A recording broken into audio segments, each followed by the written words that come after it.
प्यारे साथियों, मैं राहुल राज। तो आपका स्वागत है ऑल यूनियन जॉब्स में। जैसे कि आपको हम बता दूं, सीआरपीएफ पारा मेडिकल स्टाफ की जो 2020 की भर्ती थी, उसका ट्रेड्स अब होने वाला है और आपका डॉक्यूमेंट्स वेरीफाई होगा। आपको बहुत बहुत धन्यवाद, आपका रिजल्ट हो चुका है और आपका सिलेक्शन भी हो जाएगा। तो चलिए, आपको इस वीडियो में बात करेंगे आपको कि क्या क्या डॉक्यूमेंट्स की आपकी ज़रूरत है। 12 डॉक्यूमेंट्स आपको लगने वाले हैं, ठीक है। तो एक एक चीज़ बताएंगे इस वीडियो में। अगर आपको वीडियो में कहीं भी डाउट हो तो कमेंट सेक्शन में आप लिख सकते हैं। अगर आपको इस वीडियो में थोड़ा सा भी बेनिफिट हो तो लाइक जरूर कर दीजिएगा, नहीं तो आगे चले इसके डिटेल्स की ओर चलते हैं। तो मेरे प्यारे साथियों, जैसे कि आपको पता होगा कि सीआरपीएफ ने अपना ये कब निकाला था, 2020 में ये आपकी भर्ती निकाला था, ठीक है। तो ये मैं आपको दिखला देता हूँ, इसलिए कि आपको जानना अनिवार्य है। तो सबसे नीचे हम आते हैं, इसी में आपका डॉक्यूमेंट्स का क्या क्या चाहिए इसका लिस्ट दिया है और एक्स्ट्रा क्या क्या होना चाहिए इसके रिगार्डिंग में हम बात करेंगे, ठीक है। तो मैंने इसको ऑलरेडी हाईलाइट करके सारा रखा है और आपको हम इसमें दिखाने वाले हैं। एक एक चीज आपको प्रूफ के साथ दिखाएंगे, ठीक है। आगे चलते हैं। जैसे कि आपको यहाँ सिंपली आ जाने के बाद आपको हम एक एक चीज की ओर ले चलते हैं। सबसे पहले आपको जो लगेगा, आपका यहाँ बोल रहा है कास्ट सर्टिफिकेट, ठीक है। उसके बाद कितना क्वालिफिकेशन है उसका सर्टिफिकेट, डेट ऑफ बर्थ, ठीक है। डिस्चार्ज, यानी अब एक सर्विसमैन है तो उसका डिस्चार्ज सर्टिफिकेट लगेगा। एनओसी लगेगा जो सर्विस वाले हैं, ईडब्ल्यूएस सर्टिफिकेट, ठीक है। इतना सर्टिफिकेट लगा था आपका कब, पीएसटी के समय। तो फिर से आपको डॉक्यूमेंट्स वेरीफाई होगा, इसलिए कि आपका जो है 4 साल होने जा रहा है, ठीक है। ये 2020 की भर्ती है। तो चलिए फ्रेंड, इसके डिटेल्स को चलते हैं। कहीं भी डाउट हो कमेंट सेक्शन में कमेंट कर सकते हैं। एक एक चीज आपको प्रूफ के साथ हम दिखलाने वाले हैं। तो चलिए शुरू करते हैं अब इसके। आपको फ्रेंड, सबसे पहले आपको रिटेन का एडमिट कार्ड रख लेना है और आपका फिजिकल्स का एडमिट कार्ड ढूंढ लेना है, ठीक है। मैंने उसमें ही बताया था, आपने ये जो फॉर्म फिल किया था, ये फिल किया था पूरे अंदर और यहाँ साइन हुआ था, वो आपको लेकर जाना अनिवार्य है, ठीक है। और आपके पास फिजिकल्स का एडमिट कार्ड होगा, उसको भी रख लीजिएगा। उसको तो देखा नहीं जाएगा, लेकिन आपको रखना है, हो सके आपसे मांग दिया जाए, ठीक है। अब चलते हैं इसके आगे की ओर। वो आपको बता दूं, जैसे कि आपको क्वालिफिकेशन की बात करेंगे उससे पहले आपको एक चीज बता दूं कि आपका रिटेन का एग्जाम का एडमिट कार्ड, फिजिकल्स का एडमिट कार्ड आप ले लीजिएगा। साथ ही आपको ओरिजिनल आपको एडमिट कार्ड लेना अनिवार्य है, ट्रेड्स वाला हो या आपका डॉक्यूमेंट्स वेरीफाइड, जो आपको लेकर जाना है। हाँ, लेकिन एक और बात, उसको जरूर 2 कॉपी फोटो कॉपी करवा ले, जो आपके फ्यूचर में काम आएंगे, ठीक है। तो आपके पास 3 एडमिट कार्ड हो जाएगा। कैसे? पहले तो आपको रिटर्न वाला ऑलरेडी है, फिजिकल्स वाला ऑलरेडी है, और जो आपका नया एडमिट कार्ड आने वाला है डॉक्यूमेंट्स और ट्रेड टेस्ट के लिए, उसको अभी आपको रख लेना है, ठीक है। ये मैं आपको एडमिट कार्ड के बारे में बता दिया।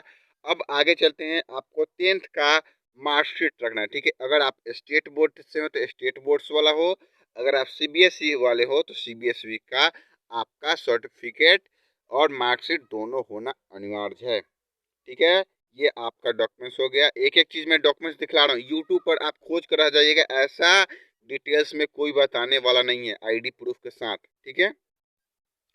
फिर आपका 10th का आपका मार्कशीट, ठीक है। मार्कशीट आपका 10th और 12th, 10th का बता दिया। ये अब 12th की बात कर ले। 12th का भी बिहार बोर्ड हो, झारखंड बोर्ड हो, यूपी बोर्ड हो, महाराष्ट्र बोर्ड हो, दिल्ली बोर्ड हो, स्टेट बोर्ड उसे बोलते हैं। अगर आप सीबीएसई हैं तो वो आपका सीबीएसई वाला मार्कशीट लगने वाला है, ठीक है। उसके बाद आपका 10th का सर्टिफिकेट, ठीक है, जो आपको बोर्ड से मिलता है। स्टेट बोर्ड वाला हो तो इस प्रकार रहेगा, सीबीएसई वाला रहेगा तो आपका इस बार इस प्रकार रहेगा, ठीक है। तो 10th का सर्टिफिकेट, 10th का मार्कशीट, इसी प्रकार 12th का सर्टिफिकेट और 12th का मार्कशीट और होना चाहिए। ये 4 डॉक्यूमेंट्स क्वालिफिकेशन के लिए हो गया। एक्स्ट्रा बता दे, अगर आपने लैब टेक्नीशियन, ठीक है, अगर पैरामेडिकल से एक्सरे वाला किए हैं या और भी जो पोस्ट से अप्लाई किए हैं, उसका सर्टिफिकेट आपके पास होना अनिवार्य है। इसलिए कि 10th और 12th तो सब कुछ कर दिया। जो 10th पर फॉर्म फिल किया है तो वो 10th पर ही अपना ले जाएगा, 12th कर दिया है तो 12th पर ही आपका डॉक्यूमेंट्स ले जाएगा। और आगे की जो बात कर ले, आगे में जो है आपने जिस पोस्ट से अप्लाई किया उसका क्वालिफिकेशन आपको पता है कि हमने इस पोस्ट से अप्लाई किया, तो उसका सर्टिफिकेट आपके पास होना अनिवार्य है। अगर आप वो छोड़ देते हैं तो आप गेट के बाहर चले आइएगा, ये ध्यान रखिए। अब बात करते हैं आपका निवास प्रमाण पत्र। ये जो निवास प्रमाण पत्र होते हैं, ये बिहार सरकार हो, राज्य सरकार होना चाहिए, या दिल्ली सरकार हो, झारखंड सरकार हो, यूपी सरकार हो, कहीं हो, किसी भी राज्य से आप बिलोंग करते हैं, उसका राज्य सरकार का निवास रहता है। ठीक है, राज्य सरकार वाला निवास प्रमाण पत्र होना चाहिए। ठीक है, रेजिडेंशियल सर्टिफिकेट हो, उससे निवास प्रमाण पत्र बोला जाता है, चाहे मूल निवास प्रमाण पत्र भी बोला जाता है, इसलिए घबराना नहीं है। जो सर्टिफिकेट अगर आपको समझ में नहीं है, आप कमेंट कर दीजिए, कमेंट का रिप्लाई भी देंगे, शॉर्ट्स वीडियो भी आपको सेंड कर देंगे जिसमें आपका डिटेल्स रहेगा। ठीक है, आगे चलते हैं। फिर भारत सरकार की बात कर ले। भारत सरकार में अगर ओबीसी आप आते हैं तो ओबीसी सर्टिफिकेट, एससी एसटी आते हैं तो एससी एसटी सर्टिफिकेट चाहिए, और ईडब्ल्यूएस सर्टिफिकेट चाहिए। और एक और बात, अगर आपका पुराना वाला जब फिजिकल हुआ था वो अगर आपके पास ऑलरेडी है तो आप जरूर रखें, और साथ ही बता दें आपके पास नया भी हो चुका है, नया बनवा लिए हैं, तो दोनों लेकर जाएं। क्या करें, दोनों लेकर जाएं, इसलिए कि अगर आपके पास वो बोले कि नया चाहिए तो आप नया वाला दे दीजिएगा। अगर आपके पास ऑलरेडी से पहले वाला, मतलब जब फिजिकल्स में जो दिए थे वो वाला हो, तो आप उसको भी दे सकते हैं, कोई दिक्कत नहीं होने वाला है। ठीक है, बस सेम रहना चाहिए, अलग नहीं होना चाहिए, इसलिए कि उनके पास आपका पुराना वाला सारा डाटा है, ये नहीं कि वो गुम करेंगे, वो गुम नहीं कर सकते हैं। ठीक है, चलिए आगे चलते हैं। आगे बात करें आई कार्ड। आई कार्ड आपके पास होना अनिवार्य है। आपके पास आधार कार्ड हो, ड्राइविंग लाइसेंस हो, मतदाता पद हो, या आपका पैन कार्ड हो, होना अनिवार्य है। और बात कर ले आपको नेक्स्ट, जन्म प्रमाण पर डेट ऑफ बर्थ सर्टिफिकेट।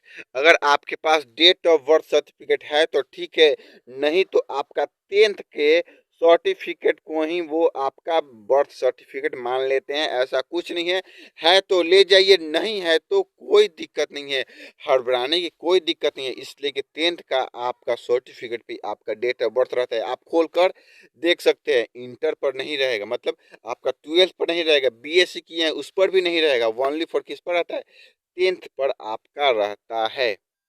आगे चलते हैं। आगे बात करेंगे ट्रेड सर्टिफिकेट। ठीक है, अगर आप ट्रेड से हैं तो ट्रेड सर्टिफिकेट आपका होना अनिवार्य है। अगर आपके पास ट्रेड सर्टिफिकेट नहीं है तो आप इसे, जो ट्रेड उस समय दिए थे उसका आपके पास होना अनिवार्य है। साथ ही अब बात कर ले, आपके पास ट्रेड सर्टिफिकेट होने के बाद आपका 4-5 फोटो जरूर लगेगा। ठीक है, कम से कम 4 या 5 फोटो जरूर है। अगर आप एक सर्विसमैन है तो उसका सर्टिफिकेट आपको लेकर जाना है। तो फ्रेंड, लगभग मैंने आपको सारे डॉक्यूमेंट्स बता दिए, फिर से मैं बता देता हूँ एक एक डॉक्यूमेंट्स। 10th का मार्कशीट और 10th का सर्टिफिकेट थे, इसमें कितना हो गया, यहाँ आपका 2 सर्टिफिकेट हो गया। फिर आपका 12th का मार्कशीट, 12th का सर्टिफिकेट, यहाँ भी आपका 2 सर्टिफिकेट हो गया। फिर उसके बाद बात करते हैं आपको, अगर आपने एक्स्ट्रा क्वालिफिकेशन किया है उसका आप अटैच कर लीजिएगा। ठीक है, उसके बाद निवास प्रमाण पत्र 3 हो गया, ओबीसी एससी एसटी सर्टिफिकेट 4 हो गया डॉक्यूमेंट्स, तो इधर 6 डॉक्यूमेंट्स होंगे। आईडी प्रूफ आपका हो गया 7, date of birth certificate 8, trade certificate जो आपने जिस ट्रेड से फॉर्म फिल किया उसका 9 डॉक्यूमेंट्स। अगर आप एक्स सर्विसमैन है तो 10 सर्टिफिकेट, और अगर आपके पास फोटो आईडी कार्ड मिला दिया जाए तो आपके पास 9 सर्टिफिकेट, और अपना 3 एडमिट कार्ड। ठीक है, कौन कौन सा, रिटेन का, फिजिकल्स का और नया वाला, 12 डॉक्यूमेंट्स आपको लगने वाला है, जो मैं ए टू जेड 12 डॉक्यूमेंट्स को बता दिया। अगर आपको इसके बाद भी डाउट है तो कमेंट करें, कमेंट का रिप्लाई जरूर मिलेगा। जब तक ले जय हिंद दोस्तों, और साथ ही कमेंट में एक जय हिंद जरूर लिख कर जाएं और अपना सिलेक्शन जरूर लें। जब तक ले जय हिंद दोस्तों, वंदे मातरम।